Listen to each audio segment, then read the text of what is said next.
Hi guys, today we're going to be unboxing the Genestealer Cult's Jackal Alphus. But first of all, I want to say a huge thank you to the team over at Goblin Gaming who sent me the box set for review. If you check the description box down below, you'll find a direct link to their web store, and every time you purchase something from that link, it greatly helps my YouTube channel. So please use the link in the description box below if you are purchasing anything from Goblin Gaming. Okay, so let's take a look around the box. So first of all, we can see we have the Jackal there with that awesome looking 50 cal type sniper rifle there. Really nice. On the back of the box, it's just highlighting some of the details on the miniature itself, looking really nice.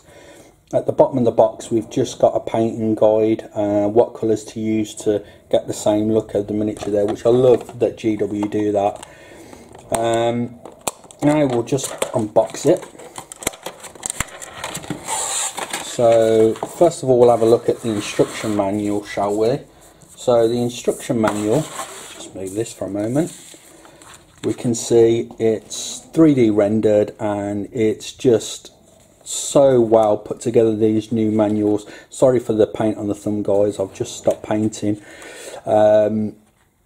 But yeah, the manuals are just so well put together on these new kits. I just love them.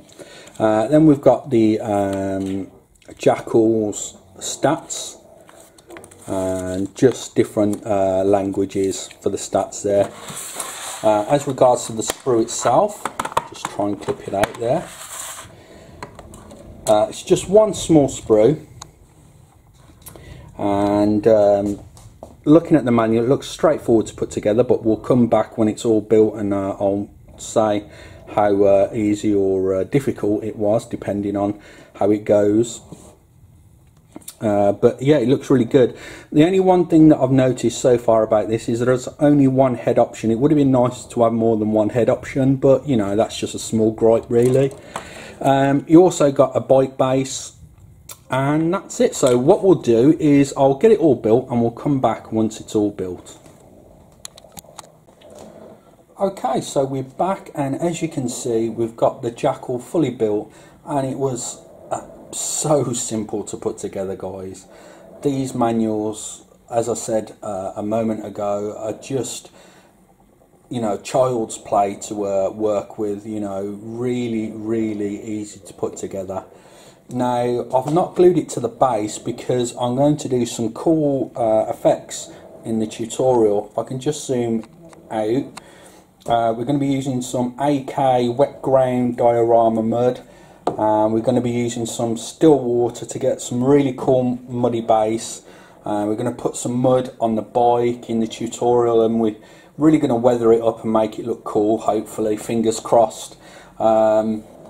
I've already been experimenting on a base which I've got drying as we speak. Just show you here, guys. As you can see, it's early stages on this base that I've been practicing on, and I've mixed some varnishes in to give different effects from gloss to matte, and then we've got the water effects that I added some paint into, but we'll be covering that in the tutorial. But anyway, let me know what you think of the Jackal in the comments field down below. Thank you once again to Goblin Gaming. Please don't forget to use that link if you are purchasing anything from Goblin Gaming, and I'll catch you in the next video.